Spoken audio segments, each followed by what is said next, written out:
All right, we're in 4 days of rain like this. This is gonna be great for the next couple of days. Rain, rain, rain, which California, man, we love that kind of stuff. So very looking forward to that. Other than that, pretty mild day for a Tuesday. Not gonna be doing much. Just gonna be chilling, working to make up for the time that I cut out early yesterday for that CW class. And probably working on CW a little bit, listening to that in the background while I work. Hey, what's up guys? Have you ever just heard something and it just so thoroughly sucks the wind out of your sails that you're almost like dead for the rest of the day? Well, that was this Obama Executive Action Plan town hall news brief, whatever that he had today. And I was left looking at sound bites, hopping on Twitter, talking to people on Twitter, on both sides, yelling at people, listening to people, and I'm just sitting here like face palming the entire time, not understanding how we live in an age where laws are understood, like these are understood things, and you have politicians that won't even speak truthfully on the law. And of the myriad things, I'm gonna go down the list of all the stuff that he's proposing to do. But the first thing, and the most important thing, which I think is the crux of like an entire discussion, is this: violent felons can buy a gun over the internet with no background check, no questions asked. So I understand what the origin of this is, and I get what he's trying to say, but it's wrong. And it's very simply wrong. When you buy a gun online, particularly from someone who's a dealer, they are a federally licensed firearm distributor. I think everybody understands this. You have to have a background check by them, or if it's a cross-state line type of arrangement, particularly like in California, one FFL ships to my FFL in California, then I go to that FFL, I fill out the paperwork, I wait the waiting period, and I have a gun. Your state may vary a bit differently, but that's primarily how it works. What they're referring to is private transactions of firearms. This is often lumped together with the gun show loophole, the online loophole, the loophole, the gun and loophole, blah, blah, blah. Loophole is implying that somebody's snaking, wiggling their way through the law and they're getting around the intention of the whole thing. The reality is that private parties in some states can transfer firearms and not have to go through a background check. That's the law in that state. That is something that is legal for them to do, and that's the way it is. Obama would like to take that from the state and bring it up to the federal level. That's what he's pushing for. That's what he's trying to do. Now you may ask yourself, well, what's the problem in that? Don't we want to keep these guns out of the hands of violent criminals? Well, funny you mention that. In the states where you have private person-to-person transactions, it's actually a law, I believe in all of them, that if you believe the person is a felon or someone who should not have a firearm, you're obligated not to sell it to them, or at least ask. And then at that point, that person is lying to you, and he's taking on the firearm in a way that is illegal for him to own and operate. The instances where this happens is scant to unattributable. So why is the President of the United States trying to go after something that is as likely as you getting struck by lightning? A private person-to-person, it has to be in the state. You have to buy from someone in your state, right? In the states that allow these private transfers, which there aren't that many anymore.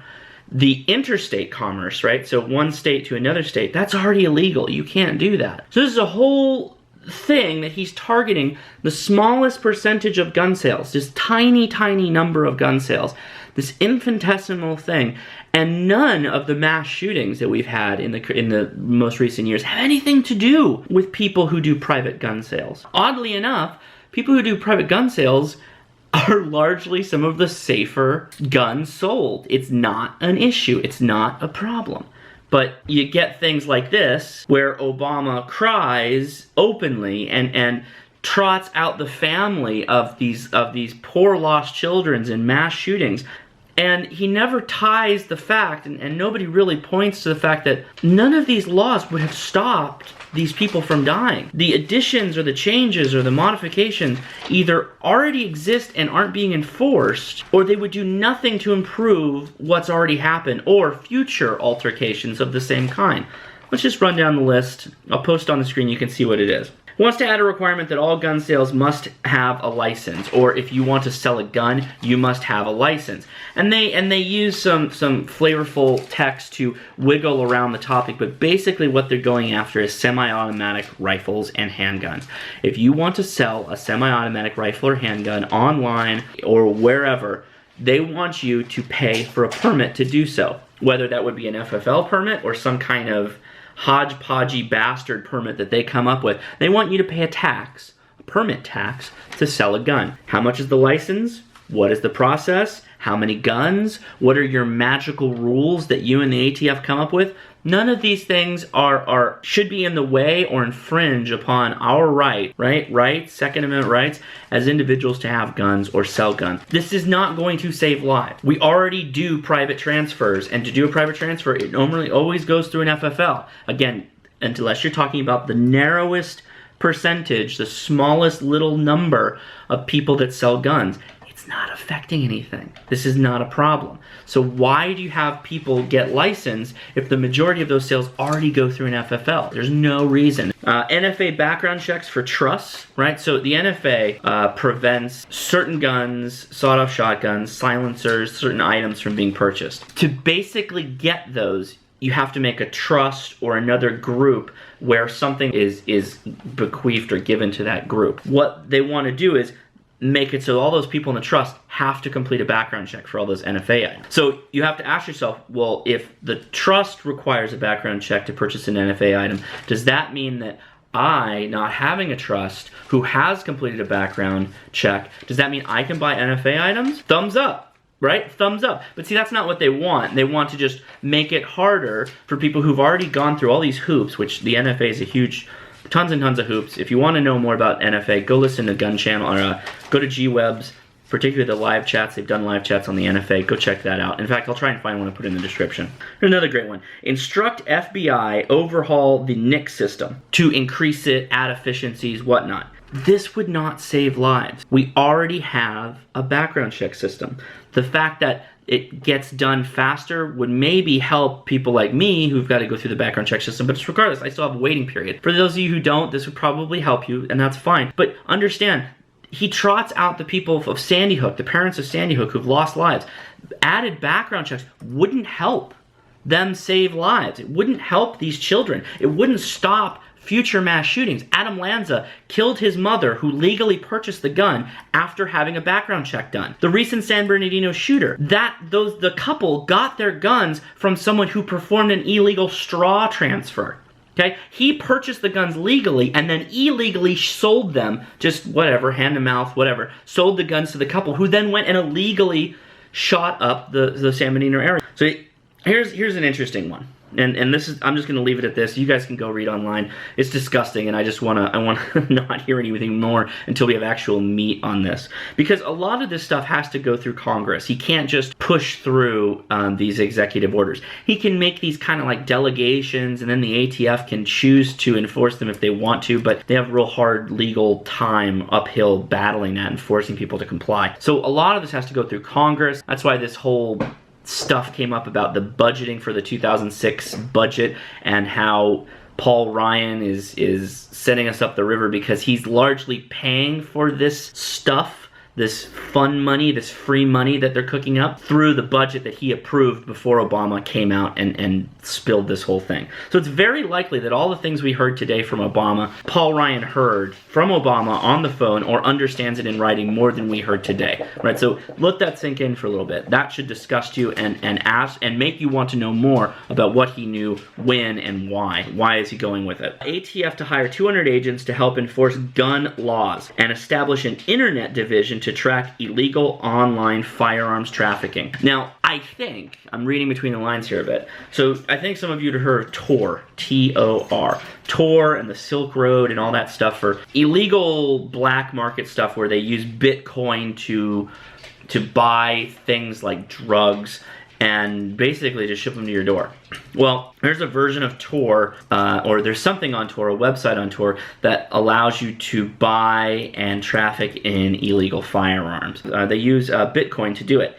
Now, to buy like a rifle, a commercially available rifle, a $700 rifle, it's thousands of dollars in Bitcoin to be able to do this. I haven't had any luck finding people who are actually picking up firearms this way, that are purchasing them in this manner via Tor or whatever. And further, okay, now here's the big thing, right? This is an Occam's razor type of stuff. We're doing this for what purpose? There are no crimes that are happening right now from guns that are bought via Tor.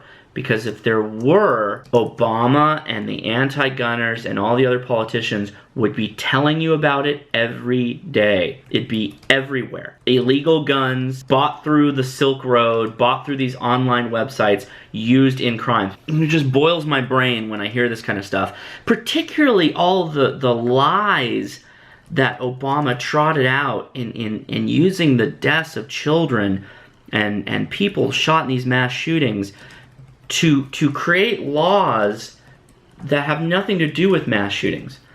You're more likely, I keep repeating this, you're more likely to get killed by lightning than you are to be involved in a mass shooting, or die of a bee sting than you are to be killed in a mass shooting. There's no stopping of the day and going in front of the camera and having this news function over a death of that tiny a number. Pools are more dangerous to children than mass shootings are. Why are we spending so much time talking about something that is so rare and devastating? Yes, so rare and devastating, but all it's gonna do is affect the majority of people. So they're using this tiny number, they're trying out this tiny number of deaths, and they're shoving this propaganda in your face of these poor families and these poor children. And they're using that to make you agree with them to enforce the majority to live under onerous and infringing laws against your rights. It's scary. It's very scary. You have to really question it. Don't take my word for it. Really go question it. And if you have anything to say about this, put it in the comments below. And yeah, anyway. Alright guys, that's all I've got. I'm gonna go take a cold shower. Alright, take it easy.